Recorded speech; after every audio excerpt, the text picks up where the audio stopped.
Before that, Tom, I want to start with you. Ivan Toney is being linked in January. I don't know how heavily. I've no idea. Saw it today. I thought we'd discuss it. I'm a huge fan, as you know. I think he's a top talent. And if I was to pick a Premier League striker that we could realistically go for, he probably would be my number one right now. Let's set the scene. We get to January. We're in all the competitions. We've gone through the group stages. It's looking really rosy. Man City only a few points behind us. And he walks through the door. That might make a few teams around us go, mate, that's not what we want to see. I think this would be a superb signing. What do you make of it, Tom? I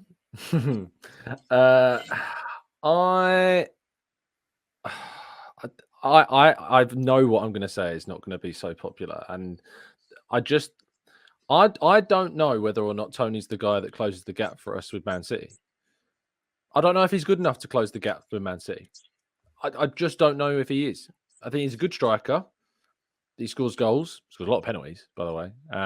20 Premier League goals last season. 6 of those were penalties. So 3 more goals than Jesus got, and he was out for 3 months.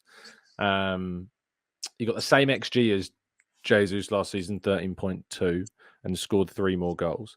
So he's 60 million quid worth of 3-goal improvement on Jesus, who was out for 3 months. I don't know. Yeah, but as Gunnar says, he's better. He's better than Eddie. Like this, is that? No. I'm not going to debate that. That's facts. Obviously. Yeah.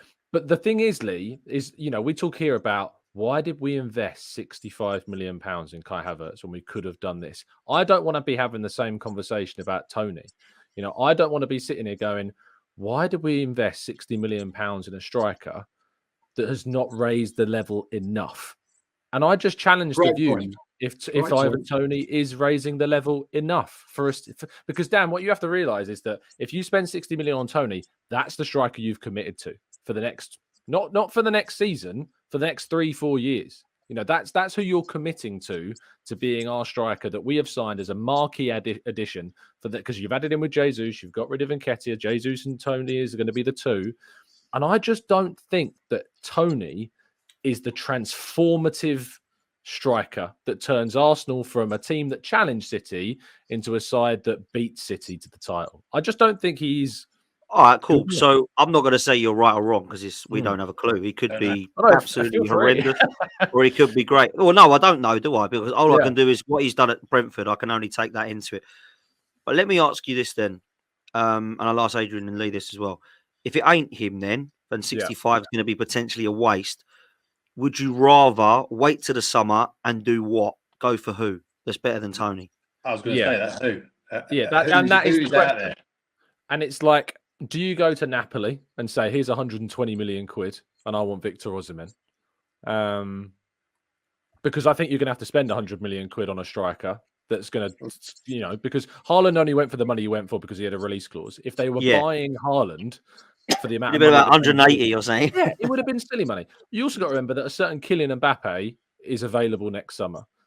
And I know that might sound mad, but Arsenal, if they position themselves, to be honest, I know people are saying they're expecting us to kind of challenge for the Premier League this season. I agree with you, Dan. I think we're going to be off it this season for the Premier League. But the Champions League is something that I really think is an opportunity for Arsenal this season because it's knockout, it's 2 games, 2 legs, and I think Arsenal are probably 4th favourites to that competition. And if teams start knocking each other out and we don't lose to a team that we don't and shouldn't lose to, there's a chance there. And imagine, just put this up in lights. Arsenal Champions League winners in 2024 and turn to a Kylian Mbappe. I know Adrian's loving it.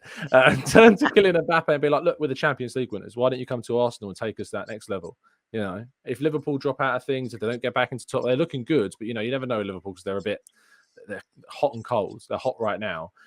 And it's like, I just think, I know it's fanciful in this fantasy world. I don't want to be too hyperbolic, but I do want to respect the fact that I think if Arsenal go for a striker, it's got to be the best of the best that's available. And I don't think Toney's that. So why not be the team that then go for an Osimhen? Why not be the team that finds that next top striker that's going to transform us? It is the question of who. Is Evan Ferguson that? Again, I'm not sure he's going to be that. It's a big risk on an 18-year-old. It's finding that player. Who is going to be that player? I'm interested to see how Gonzalo Ramos gets on at PSG this season. But we should be going to teams like PSG, teams like Napoli, these bigger clubs on the continent and taking their big players and turning us into the big team. We've not had that opportunity to do that because we've not been where we are for However, And now we are. But now we are. No, I agree. I think £60 million for Toney ain't a lot of money, is it? £60 million for any striker is not a lot of money. That doesn't get you world-class strikers anymore, does it? And it's filling the spot. It's not even necessarily the money, Adrian. It's filling the spot. Like you're saying that Toney is taking the spot of Arsenal's striker. Yeah. Well, look what he did. Jesus was outstanding in their last Premier League win for Man City, and they brought in Haaland because look where Haaland's taken them. He's world class. But there aren't many big strikers out there. I agree that the Napoli striker is one. Kylian Mbappe, of course. But oh my God, if we got in, that'd be unbelievable. Yeah. I can't see that happening, if I'm honest. No. I think he's off to Real Madrid next year. With Bellingham in there, and he'll go. I think he'll go there. But for the here and now, I feel sorry for Eddie a little bit because he worked so hard for the team. But we had this discussion last year when it comes to the crunch and he has chances in big games. He isn't putting them away, is he? And we've had, like you said, with Jesus, who was out for 3 months last year. We haven't really seen the best of him yet, and I'm hoping he will fire again this year. But again, we aren't scoring the chances that a big striker would score. So I do believe, come January, we need to see where we're at with our front line. Can I just say about Eddie, right? And I'm going to stick up for him. Do you imagine if he'd have missed that chance that Jesus missed yesterday? Oh yeah, without a doubt. I'll be honest. I don't think he would have missed it. No, he gets brushed aside of whatever. It's not just his goal scoring; it's his build-up play.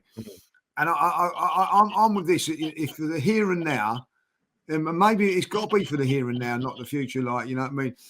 Because there's a little bit of ruthlessness. You know, I might have Toney for a year and then sell him like he has done Ramsdale, dump him. Like, you know what I mean? But something better comes along. Like, so.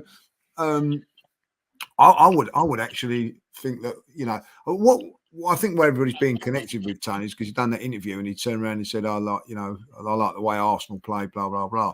But we could actually get him, if he is available, we could actually get him for 30 million and Eddie as well, like swap over, like, you know what I mean? It would be a good move for both, I think. I don't know. You know what I mean? Who's going to own up, by the way? Because I heard it. Yeah, I heard it as well. That's why I was laughing, because everyone's now looking at the chat, and I heard that, and I thought, which one of you did that? And now they've all just clocked on. But anyway, well, it definitely wasn't me. He's clueless. Well, I think it was I've got my mic off. So.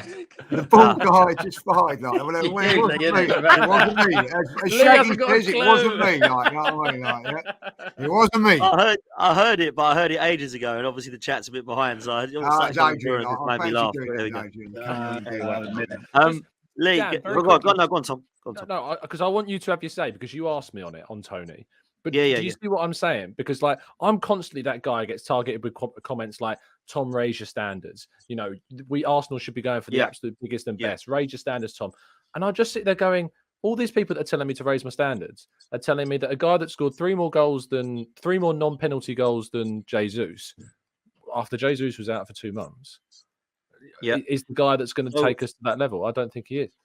So the way I'd answer that is in two ways. The first way is he scored 19 goals in a Brentford side that I think creates less than Arsenal. So I think that he would score more in an Arsenal shirt. I don't know, but I think he would be the guy that we're talking about, the misses of Jesus and Eddie. I think in some of those positions, I've seen Toney and he doesn't miss. The guy looks ridiculous. I think he's a very well all-rounded striker. I don't think there's much that he can't do. He's definitely an upgrade on Eddie Nketiah, like we've just mentioned. So that's one of the reasons. The other reason, and as much as I absolutely want to agree that we can go and get Mbappe, Osimhen and all these guys, we are praying at the moment that we're going to win a Champions League or a Premier League for that to happen. So I can only go on what we are at the moment. So if we say no to Toney and then we finish fourth and trophyless, we're not going to get Mbappe, Osimhen or Ferguson. So I think right now we have to look at the here and now, not in the future. I've done enough of looking at the future, Tom. We've done it for 15 years, man. I need to know now. So for me, if there's an opportunity to get a better player in January, we should maximise the transfer window and get him. That's how I would answer it, man. And listen, if it doesn't work out, I'll hold that L and I'll say, what the hell's he doing? This was a poor signing. But for me, I would 100% go do it, man. Like 100%. That's how I would best answer it.